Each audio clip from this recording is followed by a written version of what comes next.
Assalamualaikum warahmatullahi wabarakatuh. Perkenalkan, nama saya Agni Aisyah dari Fakultas Humaniora, jurusan Sastra Inggris. Saya akan menyampaikan resume materi dari kegiatan PBAK Fakultas Humaniora. Ada 5 materi yang disampaikan, yaitu pertama, sistem pendidikan di perguruan tinggi, yang disampaikan oleh Dr. Halimi MPD selaku Wakil Dekan Bidang Akademik. Yang kedua, sistem pengelolaan pembiayaan perkuliahan, yang disampaikan oleh Dr. Muasomah MSI MPD selaku Wakil Dekan Bidang AUPK. Yang ketiga, sistem pembinaan mahasiswa dan alumni, yang disampaikan oleh Dr. Galuh Nurrohmah MPD MED selaku Wakil Dekan Bidang Kemahasiswaan dan Kerjasama. Yang keempat, sistem administrasi umum di perguruan tinggi, yang disampaikan oleh M. Asnan Fanani SE MM selaku staf bagian administrasi akademik dan kemahasiswaan. Yang kelima, yaitu sosialisasi sistem perkuliahan bagi mahasiswa baru angkatan 2021 program studi sastra Inggris.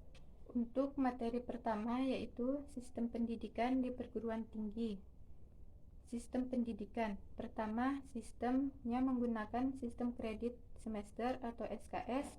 Yang kedua, beban, yaitu beban studi yang harus diselesaikan 150 SKS ditempuh dalam kurun waktu 8 semester.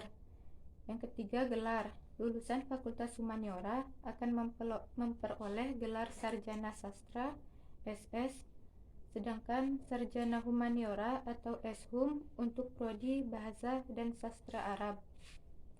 Sistem evaluasi.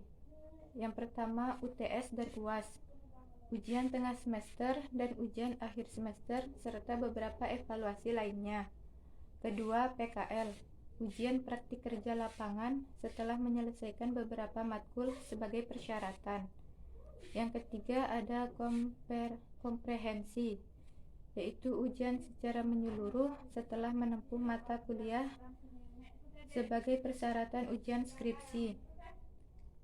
Yang keempat, skripsi, yaitu karya ilmiah yang ditulis oleh mahasiswa program sarjana berdasarkan hasil penelitian, kajian teks, kajian perpustakaan sebagai syarat menyandang gelar sarjana. Selanjutnya, yaitu ada pembahasan mengenai PKL. Yang pertama, pembinaan profesi keahlian untuk mahasiswa dilakukan melalui praktik kerja lapangan atau PKL dengan bobot 2 SKS pada semester 7.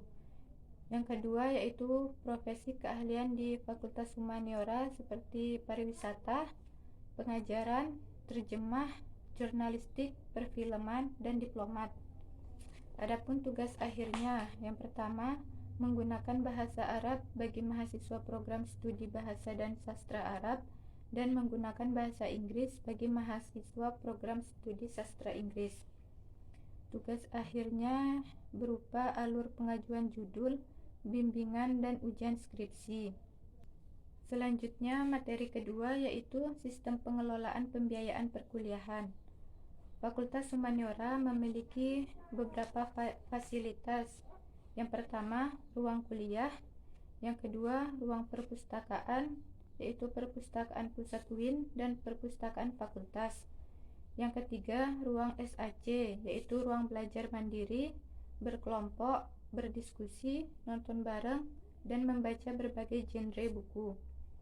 Yang keempat, ada home theater, yaitu tempat seminar, nobar, dan berbagai acara mahasiswa seperti drama, menari, puisi, musik, dan lain-lain.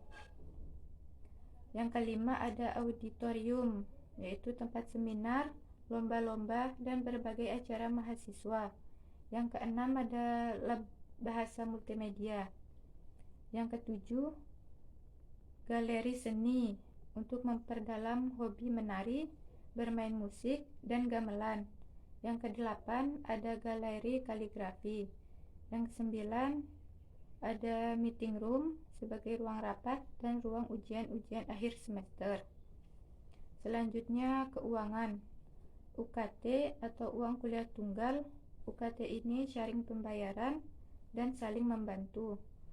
Banding UKT dilakukan setiap semester sebelum dilakukan registrasi ke semester berikutnya. Selanjutnya materi ketiga yaitu sistem pembinaan mahasiswa dan alumni. Adapun visi Fakultas Humaniora yaitu terwujudnya Fakultas Humaniora integratif dalam memadukan sains dan Islam yang bereputasi internasional. Misi yang pertama, memberikan pembinaan dan pengembangan kemahasiswaan berbasis nilai-nilai Islam dalam membentuk mahasiswa yang memiliki kedalaman ilmu spiritual, keagungan akhlak, keluasan ilmu, dan kematangan profesional. Yang kedua, menyelenggarakan kegiatan yang memacu penalaran dan minat bakat dalam bidang humaniora, budaya, teknologi, dan seni budaya yang bernafaskan Islam.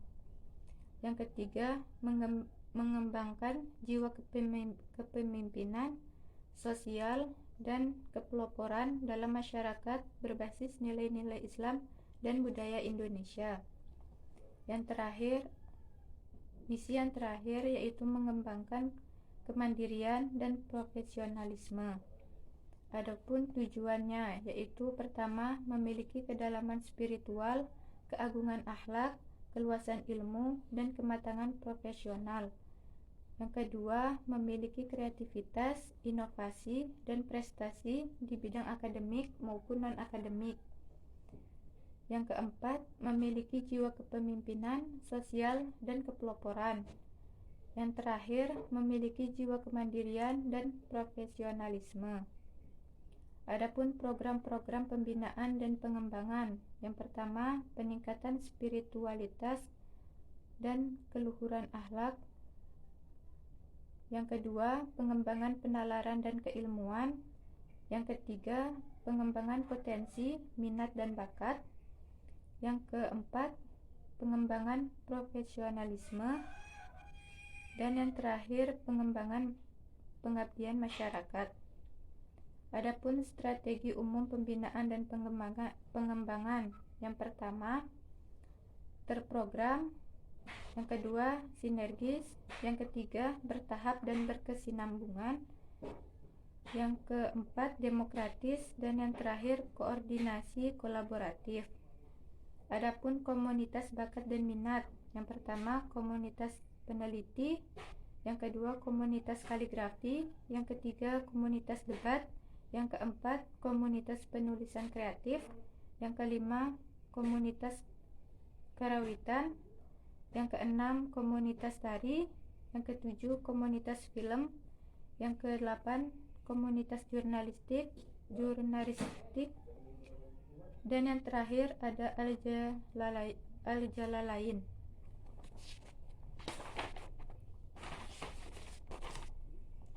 Selanjutnya yaitu surat kredit kegiatan mahasiswa atau SKKM.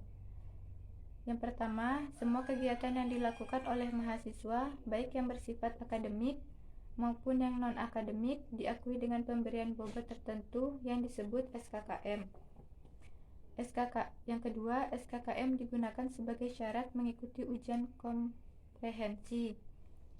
Yang ketiga, syarat SKKM adalah 50 kredit. Selanjutnya, hak mahasiswa. Yang pertama, memperoleh pendidikan, bimbingan, dan pengarahan. Yang kedua, menggunakan dan mengembangkan kebebasan akademik secara bertanggung jawab. Yang ketiga, memperoleh pelayanan di bidang akademik, administrasi, dan kemahasiswaan.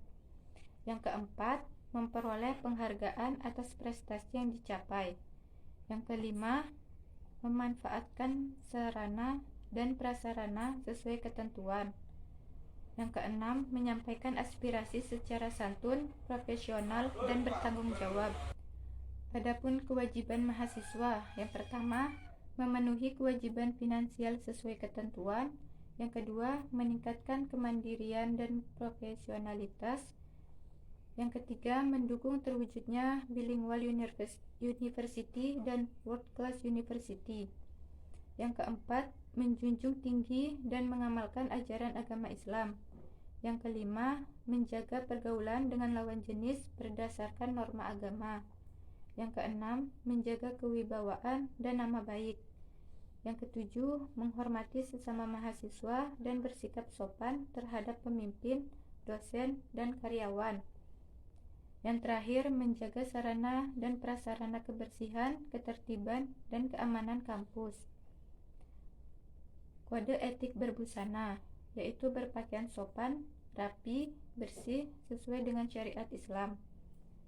Selanjutnya, materi keempat, yaitu sistem administrasi umum di perguruan tinggi. Yang pertama ada layanan administrasi akademik, meliputi layanan ujian proposal skripsi, layanan ujian skripsi, layanan ujian komprehensi, layanan ujian distribusi KHS, layanan PKL, layanan kegiatan yudisium, dan layanan bebas tanggung jawab, yaitu kegiatan wisuda. Selain layanan administrasi akademik, ada layanan administrasi umum, yaitu layanan surat keterangan mahasiswa, layanan legalisir, dan layanan peminjaman ruang dan peralatan. Selanjutnya ada layanan administrasi keuangan, yaitu layanan dukungan dana kegiatan OMIK. Materi kelima yaitu sosialisasi sistem perkuliahan bagi mahasiswa baru angkatan 2021 program studi sastra Inggris. Ketua Prodi Sastra Inggris yaitu Bapak Ribut Wahyudi, dan tema PBAK 2021 yaitu mewujudkan generasi Islam moderat dan peduli bangsa menuju Indonesia tangguh. Adapun visinya yaitu terwujudnya program studi sastra Inggris integratif dalam memadukan Islam dan sains yang bereputasi internasional. Adapun misinya yaitu pertama, mencetak sarjana sastra Inggris yang berakhlakul ulul albab, dan yang kedua, menghasilkan sains sastra Inggris yang relevan dan budaya saing yang tinggi. Profil lulusan. Ada profil utama yaitu akademis atau profesional di bidang bahasa dan sastra Inggris yang berkarakter ulul albab. Yang kedua, program pendukung yaitu instruktur atau pengajar bahasa Inggris, penerjemah, pemandu wisata, jurnalis, praktisi film, diplomat, dan sebagainya. Jumlah dosen tetap ada 40 orang. Selanjutnya, desain kurikulum dan perkuliahan. Yang pertama, jumlah SKS untuk lulus yaitu 150 SKS. Yang kedua, masa studi normal yaitu 8 semester selama 4 tahun. Yang ketiga, batas akhir studi 14 semester 7 tahun. Yang keempat, wajib tinggal di ma'had selama 2 semester. Yang ketiga, wajib khatam Al-Quran 1 kali per tahun. Dan yang keenam, belajar bahasa Arab selama 2 semester.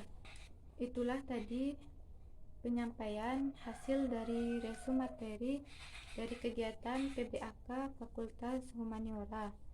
Sekian dari saya, mohon maaf jika ada kesalahan penyampaian atau perkataan. Terima kasih. Wassalamualaikum warahmatullahi wabarakatuh.